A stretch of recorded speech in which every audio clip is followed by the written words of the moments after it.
Good morning, everyone. We're continuing here in the Hilchos KASHRUS, the laws of KASHRUS by Rabbi Yamin Forst. And he writes, Hishtamish b'chli b'sari, a very standard mistake that takes place in kitchens all over the world.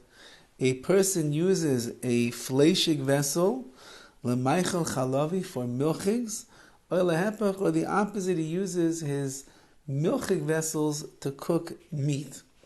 Let's see what he writes. If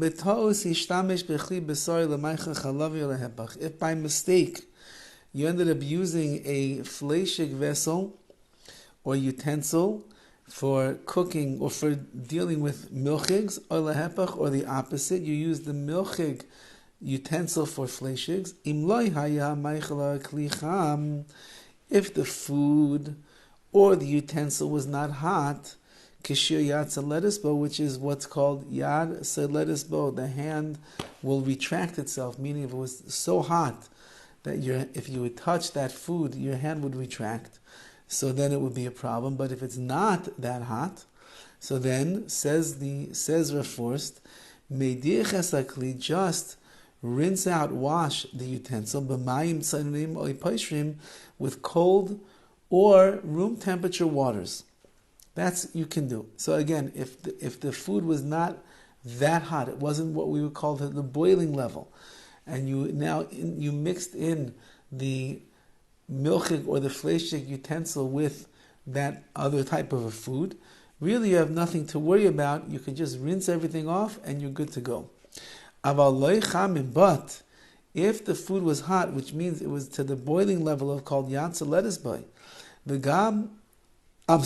but you cannot use hot water to clean those utensils because you don't want to heat up the milchig that's on the fleishig utensil or the fleishig that's on the milchig utensil.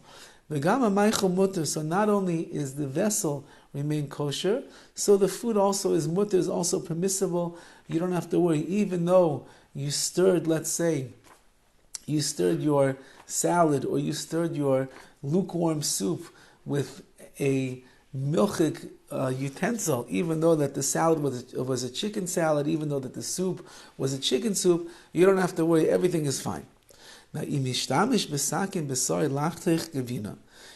using a Fleishig knife and you're cutting cheese, and they're both cold, the meat knife was cold and the hard, it must be talking over here about hard cheese, the hard cheese was cold, there are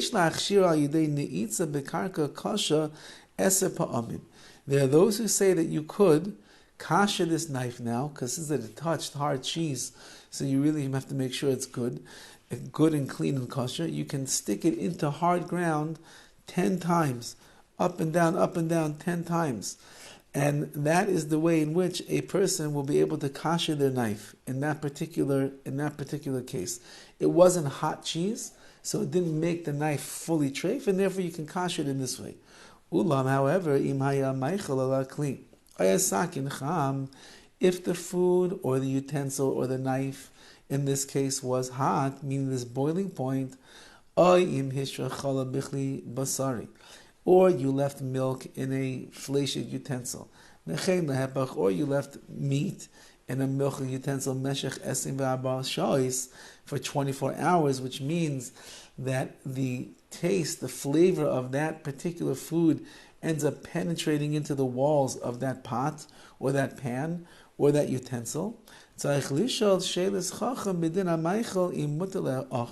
of all, you have to ask a question, a halachic shaila to your Rav, what's the status of that food, if you're allowed to eat it or not. Also, you need to ask if that vessel that has been soaking up the opposite type of food, meaning the Fleishig vessel has been soaking up the milchigs or vice versa, if it needs to be kashered or not. Now, he writes over an important thing, there are those that are mistaken, and they think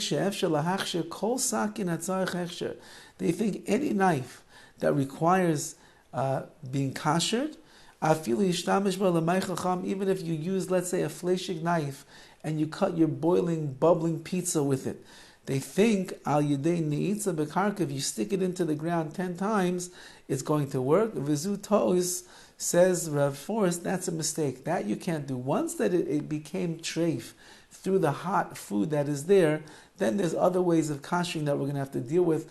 Boiling water and the like, we shall see. It's not going to work in the ground. I used to go to somebody's house and they had flower pots in their kitchen, and there were always knives sticking out of the flower pots. And I once asked the son, what is all of this? And he said, that's how my mother kashers the knives. Now, first of all, the flower pots is not really hard ground, as we're saying over here. And second of all, you can't kasher every single knife by sticking it in and out of the ground. So a person has to know that halacha once that the knife was hot or the food was hot, so it creates a much higher level of treif in the utensil and in the food itself, and then you have to ask your local Orthodox rabbi what's going to be the best way to go and kasher these things. Have a wonderful day.